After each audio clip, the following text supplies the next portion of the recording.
أعوذ بالله من الشيطان الرجيم. بسم الله الرحمن الرحيم.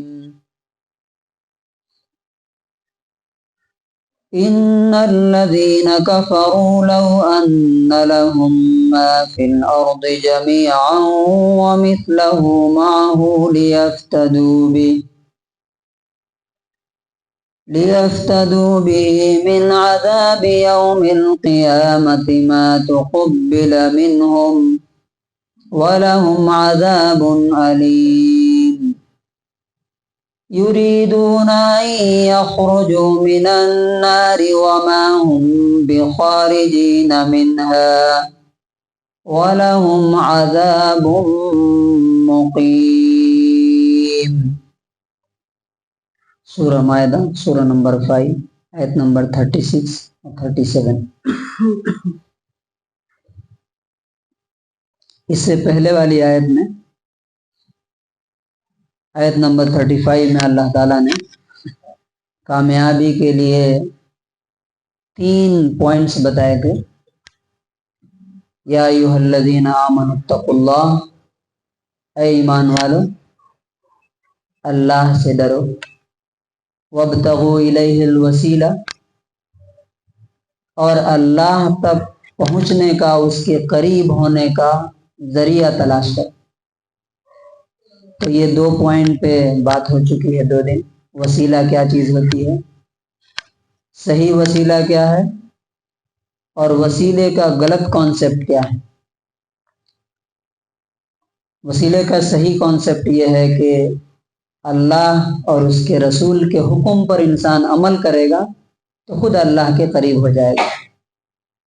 اور غلط کانسیپٹ کیا ہے کہ کسی پیر صاحب کو، کسی بزرگ صاحب کو، کسی عالم صاحب کا دامن پکڑ لیں گے اور جنت میں چلے جائیں گے. اب تیسرا پوائنٹ جو ہے اس میں، یہ تیسرا پوائنٹ کور کر کے انشاءاللہ اگلی آیت دیکھیں. وجاہدوا فی سبیلہ، اللہ تک پہنچنا کوئی کھیل نہیں ہے. اللہ تعالیٰ نے یہ دنیا کو چیلنجنگ بنایا، ہر جگہ رکاوٹیں، بیریئرز کھڑے کیے ہیں. اگر آپ کو ورلڈ کپ جیتنا ہے تو آپ گاؤں میں چھوٹی سی محنت کر کے نہیں جیت سکتے. آپ کو کہاں کہاں فائٹ کرنا پڑتا ہے، ڈسٹرکٹ لیول پہ، اس کے بعد اسٹیٹ لیول پہ، اس کے بعد نیشنل لیول پہ، اس کے بعد آپ جا کر کے ورلڈ کپ میں جاتے. تو اللہ تبارک و تعالیٰ کو پانا، اس تک پہنچ جانا، یہ تو اس پوری کائنات کا، پوری یونیورس کا سب سے بڑا سیکرٹ ہے، سب سے بڑا رہس ہے. اس تک پہنچنا آسان ہو سکتا ہے کیا؟ اسی لیے اللہ تعالیٰ بولتا ہے چھوٹی چھوٹی چیزیں کرنے کے لیے انسان کو عمر گزر جاتی ہے. چھوٹی چھوٹی چیزیں. آپ دیکھیے ایک آدمی پوری زندگی لگا دیتا ہے دنیا میں 30/40 کا گھر نہیں بنا پاتا. وہ جنت کے محل، ابھی سورہ رحمان میں ہے نا، وَلِمَنْ خَافَ مَقَامَ رَبِّهِ جنتان، 2 محل ہیں سونے چاندی کے، فری میں مل جائیں گے.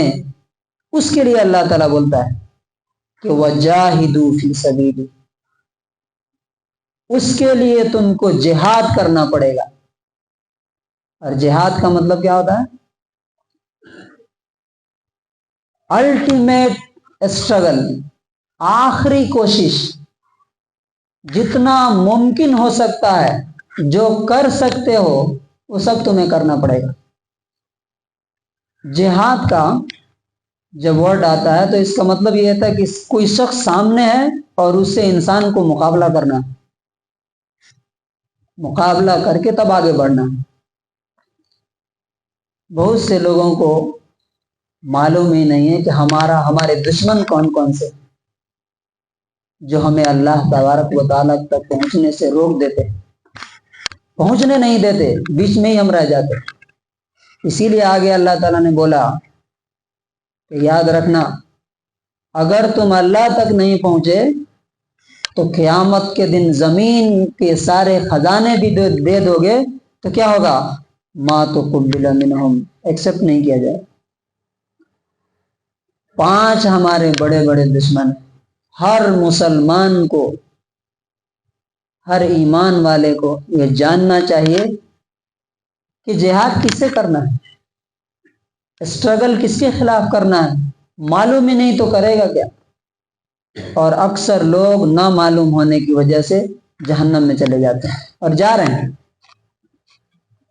یہ قرآن میں، حدیث میں جگہ جگہ بیان ہوا ہے، میں پوائنٹ وائز بتاتا ہوں۔ نمبر 1 جہاد شیطان کے خلاف ہے، کیونکہ اللہ تعالیٰ نے کیا کہا؟ ان الشیطان لکم عدو مبین، شیطان تمہارا سب سے کھلا ہوا دشمن، سب سے بڑا دشمن ہے وہ۔ اس نے کیا قسم کھایا ہے؟ لآتینہم من بین ایدیہم، ہم ان کے سامنے سے ان پر اٹیک کروں گا، ومن خلفہم، اور کہاں سے؟ خلف مطلب پیچھے سے، یعنی اگر سامنے سے میں کامیاب نہیں ہو سکا تو کدھر سے آؤں گا؟ پیچھے سے اٹیک کروں گا، اور اگر پیچھے سے نہیں ہوا تو وعن ایمانہم، رائٹ سائڈ سے، اور ادھر سے بھی کامیاب نہیں ہوا تو وعن شمائلہم، بائیں سائڈ سے۔ ولا تجد اکثرہم شاکرین، اے اللہ تم اکثر کو ناشکرا پاؤ گے، کافر پاؤ گے، نافرمان پاؤ گے۔ تو ہے کہ نہیں آج؟ تو شیطان کے مقابلے میں بہت سے لوگ شیطان کا ورڈ سنتے ہیں، بولتے ہیں، لیکن ان کو ریئلائز نہیں ہوتا کہ شیطان ہے کیا، اس کا پاور کیا ہے، اس کو کتنی انرجی ہے اس کے پاس۔ اللہ تبارک و تعالیٰ نے ایسے نہیں بولا، سورہ اتاری باضابطہ، کیا؟ من شر الوسواس، کیا معنی ہوتا ہے؟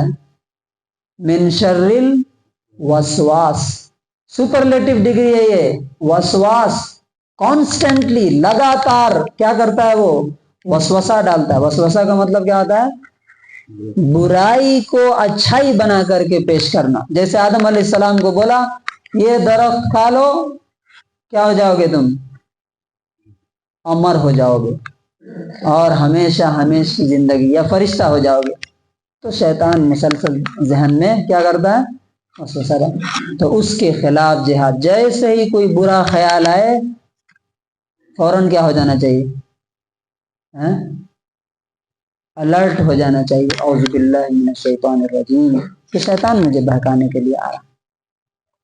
دوسرا، وجاہدوا فی سبیلی، اللہ کے لیے دوسرا جس سے لڑنا ہے وہ خود اپنے آپ سے لڑنا ہے، اپنے نفس سے جہاد کرنا ہے۔ کیوں؟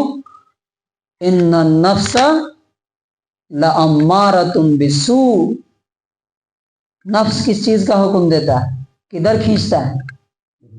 برائی کی طرف۔ پیسہ پسند ہے، مال پسند ہے، عورتیں پسند ہیں، بچے پسند ہیں، ان کو چھوڑنا نہیں چاہتا۔ اور اللہ تعالیٰ کو پانا ہے تو ابراہیم علیہ السلام نے باپ کو چھوڑا، پراپرٹی چھوڑی، نبی صلی اللہ علیہ وسلم نے شہر چھوڑ کے شیب ابی طالب میں 3 سال پتے چبا کے رہے کہ نہیں؟ بیٹیوں کو طلاق دلوائی کہ نہیں؟ پتھر کھائے کہ نہیں؟ تو اپنا، انسان کا اپنا نفس یہ دوسرا سب سے بڑا دشمن ہے، جس سے اللہ تعالیٰ بول رہا ہے وجاہدوا فی سبیلی، اپنے آپ سے لڑو۔ کیا لڑو؟ اپنی عزت، اپنا جان، اپنا مال سب لٹانے کے لیے اگر تیار ہو جاؤ گے تب تم کس سے قریب ہوگے؟ وابتغوا الیہ الوسیلۃ۔ تو دوسرا دشمن کون سا ہے؟ انسان کا نفس۔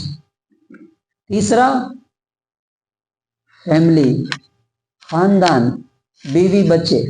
آپ دیکھیے بہت سے لوگ جو دنیا فتح کر لیتے ہیں، کسی سے نہیں ڈرتے، گھر میں بیوی کے سامنے رکوع میں چلے جاتے۔ ہاں، بہت سے لوگ اپنے بال بچوں کی وجہ سے جہنم میں جا رہے ہیں، بلکہ اکثریت کیا بولتے ہیں؟ میں تو کرنا چاہتا ہوں، کیا کروں، بیوی نہیں مان رہی، بچے نہیں مان رہے۔ اس کا مطلب کیا ہے؟ آپ کا خدا اللہ نہیں ہے، آپ کا خدا کون ہے؟ بیوی بچے ہیں۔ اللہ تعالیٰ تو بولا ہے کہ میرے بندے کون سے ہیں؟ میرے بندے وہ ہیں کہ جو میری بات سنتے ہیں اور کہتے ہیں سمعنا واطعنا، سنا اور مان لیا بس. اب آپ کو بیوی نہیں ماننے دے رہی ہے، بچے نہیں ماننے دے رہے ہیں، تو اللہ تعالیٰ نے اسی لیے بولا ان من ازواجکم و اولادکم عدو لکم. اے ایمان والو، تمہارے بیوی اور تمہارے کچھ بچے تمہارے کون ہیں؟ کون ہے؟ دشمن ہے. وہی ورڈ یوز کیا جو شیطان کے لیے ورڈ یوز ہوا ہے، عدو مبین. یہاں مبین نہیں ہے، عدو ہے کہ تمہارے دشمن ہیں. تو ان کے خلاف لڑنا مطلب کیا ہے کہ بیوی بچے اگر کوئی بات بولتے ہیں تو ہمیں کیا سوچنا چاہیے؟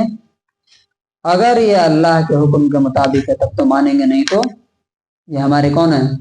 یہ دشمن ہے. ان سے ہمیں اپنے آپ کو بچانا. ان کی محبت میں انسان جہنم میں چلا جاتا. کتنے ہوئے؟ 3. چوتھا دشمن کون سا ہے؟ وجاہدوا فی سبیلہ، جسے لڑنا ہے سوسائٹی، سماج، دوست احباب. کیونکہ آپ جیسے ہی اللہ کی طرف بڑھتے ہیں سوسائٹی کیا ہو جاتی ہے؟ وہی سوسائٹی، وہی سماج جو 40 سال تک محمد رسول اللہ کو بولتا تھا الصادق الامین، جیسے ہی آپ نے کہا کہ لا الہ الا اللہ محمد رسول اللہ، اس نے کیا کہا؟ ساحر کذاب، یہ جادوگر ہے اور جھوٹا ہے بہت بڑا. سوچئے 40 سال تک جنہوں نے دیکھا تھا آپ کا کیریکٹر، آپ کا بلند اخلاق، جیسے ہی اللہ کا نام لیا، وہ چچا جس نے بھتیجے کی پیدائش پر اپنی باندی کو آزاد کر دیا تھا، اس نے کہا تھا تباً لکا، برباد ہو جائے تو، اسی لیے تم نے ہم کو جمع کیا تھا. اور جب سوسائٹی خلاف ہوتی ہے تو اکثر لوگ کیا کرتے ہیں؟ سرنڈر کر جاتے ہیں. ہمت اور گٹس نہیں ہوتا اکثر لوگوں میں، اسی لیے وہ جہنم میں چلے جاتے ہیں. اللہ تعالیٰ نے قرآن میں کہا کہ وہ لوگ جن میں تم رہتے ہو، وَمَنْ فِي الْأَرْضِ جَمِيعًا، قیامت کے دن تم یہ سب لوگوں کو جہنم میں ڈالنے کے لیے راضی ہو جاؤ گے کہ ان کو ڈال دیجئے، مجھے چھوڑ دیں. اور 5ویں چیز ہوتی ہے حکومت، جو کسی سے نہیں ڈرتا. جہاں CBI اور ED اور یہ سب جب شروع ہوتے ہیں تو کیا ہو جاتے ہیں؟ ہاتھ جوڑ کے ہاں بھائی ٹھیک ہے، آپ جیسا بولیے ویسا ہم کرنا شروع کر دیتے ہیں. رسول اللہ صلی اللہ علیہ وسلم نے اپنی سنت اور سیرت سے دکھایا کہ نہ گھر والے، نہ شیطان آپ کو روک سکا، نہ اپنا نفس، نہ گھر والے، خاندان. ابو طالب نے بھی کہا تھا اتنا ہی بوجھ ڈالو جتنا میں برداشت کر سکوں. تو کیا کہا آپ نے؟ 2 ٹوک انداز میں کہا میرے دائیں ہاتھ میں سورج اور بائیں میں چاند رکھ دیں گے تب بھی میں رکوں گا نہیں، جس مقصد کے لیے کھڑا ہوں. یہ عزم اور یہ ہمت اگر نہیں ہوگی تو انسان کسی کے سامنے سرنڈر کر جائے گا، جھک جائے گا، رکوع سجدے میں چلا جائے گا. یہ 5 دشمن ہیں، ان کے خلاف لڑنے کی اگر ہمت ہے تب آدمی اللہ تک پہنچ سکتا، نہیں تو جہنم میں جائے گا، جس کا ذکر اگلی آیتوں میں ہے. تو اللہ تعالیٰ فرماتا وَجَاهِدُوا فِي سَبِيلِهِ and strive in his cause لَعَلَّكُمْ تُفْلِحُونَ that you may succeed، تاکہ تم کامیاب ہو سکو. تو کامیاب ہونے کے لیے ہمیں کیا کرنا پڑے گا؟ ہر فیلڈ میں آپ جدھر بھی جائیے، رات دن لوگ محنت کرتے ہیں. اب ایک UPSC کی کوئی تیاری کرتا ہے، 16 گھنٹے، 18 گھنٹے سب قربان کرتے ہیں نا. تو ہمیں اللہ تبارک و تعالیٰ کو اگر پانا ہے، جنت میں اگر جانا ہے، تو پھر کتنی محنت کی ضرورت ہے. اگر نہیں گئے تو اگلی آیت میں ہے، وہ انشاءاللہ ہم کل دیکھیں گے کہ اگر خدا نہیں ملا دنیا میں اور ایسے ہی چلے گئے تو اللہ تعالیٰ کہتا ہے کہ زمین بھر کے سارے خزانے بھی اگر تم قیامت کے دن دو گے تو ما تقبل منہم، اللہ تعالیٰ اس کو ایکسپٹ نہیں کرے. اور اللہ تعالیٰ ابھی پورے خزانے مانگ رہا ہے کیا؟ نہیں مانگ رہا نا. ایک حدیث ہے، وہ سنا کر کے میں اپنی بات ختم کرتا ہوں. بخاری کی 6538 نمبر حدیث ہے. نبی صلی اللہ علیہ وسلم فرماتے ہیں یجاء بالکافر یوم القیامہ، قیامت کے دن کافر کو لایا جائے گا۔ اللہ تعالیٰ کہے گا ارأیت لو کان لک ملء الارض ذهبا اکنت تفتدی به، کیا اگر زمین بھر سونا تمہارے پاس ہو تو تم کیا اس عذاب سے بچنے کے لیے دے دو گے؟ تو وہ کہے گا کہ نام بالکل، ہاں میں دینے کے لیے ریڈی ہوں۔ تو اللہ تعالیٰ کہتا ہے، نبی صلی اللہ علیہ وسلم فرماتے ہیں اللہ تعالیٰ کہے گا قد کنت سئلت ما هو ایسر من ذلک، دنیا میں تو تم سے اس سے بہت کم ہی مطالبہ اور ڈیمانڈ کیا گیا تھا، لیکن تم نے وہ نہیں مانا۔ تو کنکلوژن اور خلاصہ کیا ہے کہ اللہ سے ڈرنا، اس کا قرب تلاش کرنا، اور اس تک پہنچنے کے لیے جو بھی راہ کی رکاوٹیں آئیں، پاؤں کی ٹھوکر سے، پوری دنیا کیا ہے، اللہ کے رسول نے فرمایا کہ مچھر کے پر کے برابر بھی نہیں آخرت کے مقابلے، سمندر کے قطرے کے برابر بھی نہیں ہے یہ قطرہ، یہ مچھر کا پر پیر کی ٹھوکر سے اڑا کر کے جنت کے محل لینے کا چیلنج۔ اللہ تبارک و تعالیٰ سے دعا ہے کہ اللہ تعالیٰ ہم سب کو اس کو پا لینے کی، اس کی خوشی حاصل کر لینے کی، اور جنت کی ہمیشہ کی ہیپی اور خوشی کی زندگی حاصل کرنے کی توفیق نصیب فرمائے۔